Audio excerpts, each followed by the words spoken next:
so much, Mr. Aguilar. Now, it's also a great honor to have with us the chair of the Congressional Hispanic Caucus, Representative Adriano Espaillat from New York. Thank you, Chair Jayapal. Other members. Thank you, Chair Jayapal, and my colleagues that are here visiting Chicago, as well as the witnesses that gave their compelling testimony. Masked agents, anonymous masked agents. We don't know their first names or their last names or their shield number. They come knocking on your door or they come stopping you in the street. The violation of sensitive locations, houses of worship, are now subject to ICE raids. Little access to detention center, although it is guaranteed to members of Congress by the law. The use of tear gas and other toxic chemicals, including at some of our members of Congress while visiting detention center. Senator Alex Padilla, a sitting senator of the state of California, thrown up against the wall and on the floor, like many other Americans are being subject to as well, by out-of-control ICE agents.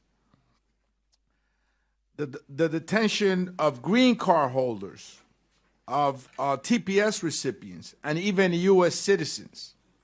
The deployment of the National Guard on cities that have not asked for it to come in. And of course, the weaponization, the political weaponization of the Justice Department. This is the Trump dictatorship. Mm-hmm. It is not tomorrow. It is not next week or next year. It is now. These are the characteristics of a dictatorship. And so we have to come together, as we're doing today, across the country, to preserve our democracy. And I want to thank the chair for hosting us here, Chair Jayapal, and the members of Congress from the Illinois delegation, particularly from Chicago. I have a question for the pastor. You joined a lawsuit against the Trump administration over how it treated protesters and journalists. The case led Judge Sarah Ellis to block federal agents from using tear gas and other weapons on peaceful protesters, and to require body cameras and visible IDs for immigrant agents. Have you seen any noticeable change in these practices? Thank you for that question. The temporary restraining order should have created a difference, and it could have, but we have not seen a visible reduction in the brutal tactics, the use of chemical weapons by ICE against civilians.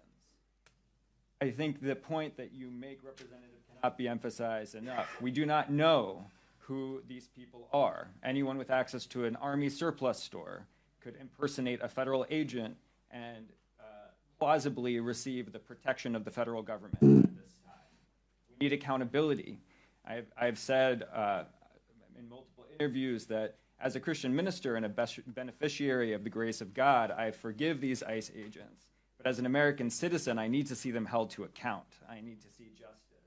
And I look forward to this body bringing justice where it is needed. Thank you for your answer.